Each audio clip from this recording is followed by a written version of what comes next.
Assalamualaikum warahmatullahi wabarakatuh. Hai teman-teman dan dewan juri yang saya hormati. Burung merak, burung dara, burung gelatik, burung camar. Perkenalkan, nama saya Naura dari Yemi Plus Darul Huda Kota Banjar. Sekarang saya akan menuturkan cerita yang berjudul Legenda Pulau Majeti.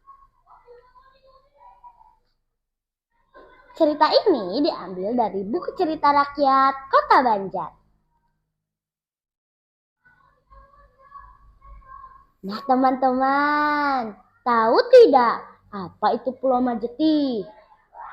Pulau Majeti adalah kawasan cagar budaya yang syarat akan sejarah dan tradisi. Pulau Majeti ada di Kecamatan Pataruman, Kota Banjar loh. Ayo, siapa yang pernah ke sana? Sekarang aku akan bertutur tentang tempat bersejarah ini. Dengarkan ya. Di sebuah negeri yang diselimuti kabut misteri, terdapat sebuah pulau. Ia dijuluki Kampung Siluman atau sering disebut Pulau Majeti oleh orang sekitar. Konon, bagi siapa yang berniat jahat, pulau ini akan lenyap dari pandangan, seolah ditelan bumi. Pulau ini dikelilingi rawa ono. Rawa berbentuk wajah raksasa dengan kedalaman tak terduga. Semakin dalam, semakin dingin, dan mencekam auranya. Di jantung Pulau Majeti berdiri sebuah kerajaan yang subur dan makmur. Rajanya Prabu Selangkuning Sulaiman Anom, seorang pemimpin gagah perkasa dan sakti mandraguna.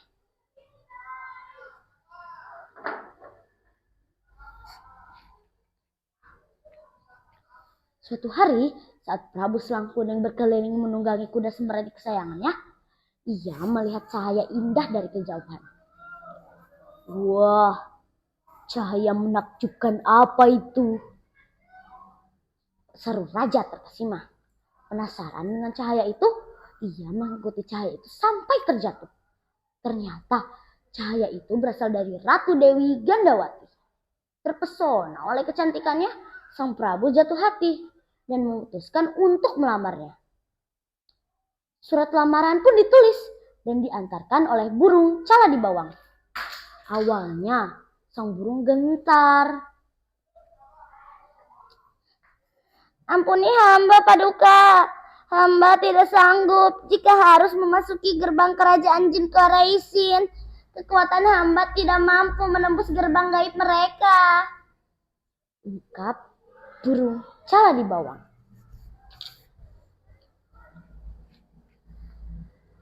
Kalau demikian, aku akan memakaikan kau mahkota dan bajuku, agar kau terlindungi dari mara bahaya di sana. Bujuk raja. Setelah dipakaikan mahkota dan baju kebesaran raja, ia berani menaikkan tugasnya. Lamaran pun diterima. Mereka pun menikah. Mereka dikaruniai anak bernama Nyimas Mayangmunah. Namun, kebahagiaan itu tak berlangsung lama. Suatu ketika, saat Prabu Selangkuning hendak membersihkan diri, ia melepas semua pakaian kebesaran dan cincin saktinya.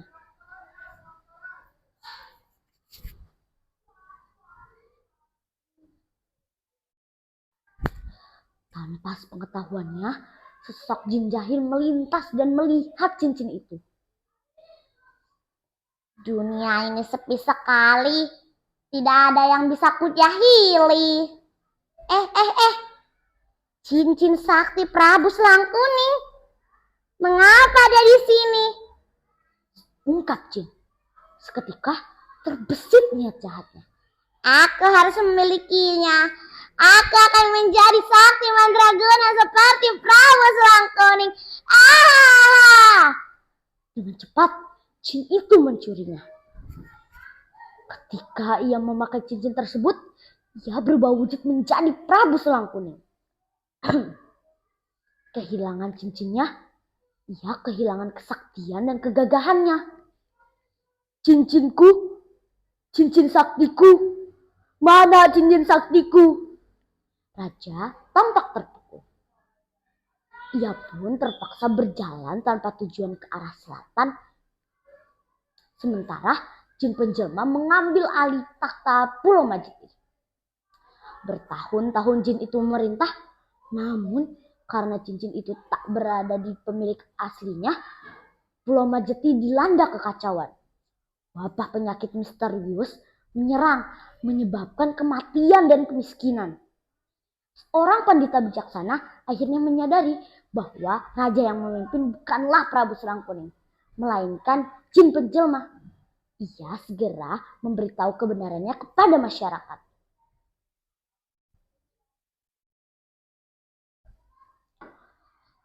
Wahai rakyat Pulau Majeti, dengarkanlah. Seperti yang kalian ketahui, kerajaan ini dipimpin oleh raja yang agung dan bijaksana. Namun, beberapa tahun ini kita rasakan bersama. Kerajaan kita dilanda kekacauan.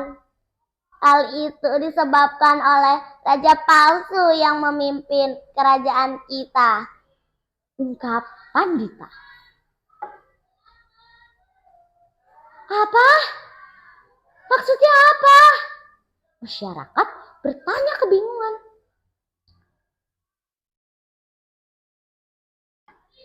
Ya, ternyata selama ini raja yang kita agungkan bukanlah Prabu Selangkuning yang asli, melainkan jin penjelma. Pandita menjelaskan. Merasa terancam, jin itu panik. Dasar Pandita hina. Gara-gara kau, penyamaranku terbongkar. Maka ia melempar cincin itu jauh ke laut selatan. Suatu hari saat Prabu Selangkuning yang hidup sederhana sebagai nelayan di pantai selatan membelah perut ikan hasil tangkapannya, ia menemukan cincinnya yang telah lama hilang. Ia tahu betul bahwa cincin itu adalah cincin sakti miliknya.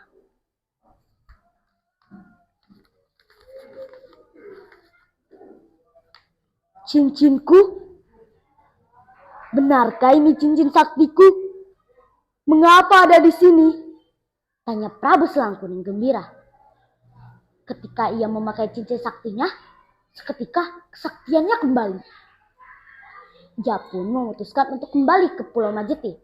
Kembalinya raja yang asli membawa kedamaian dan kemakmuran yang dulu dirasakan rakyat Pulau Majeti.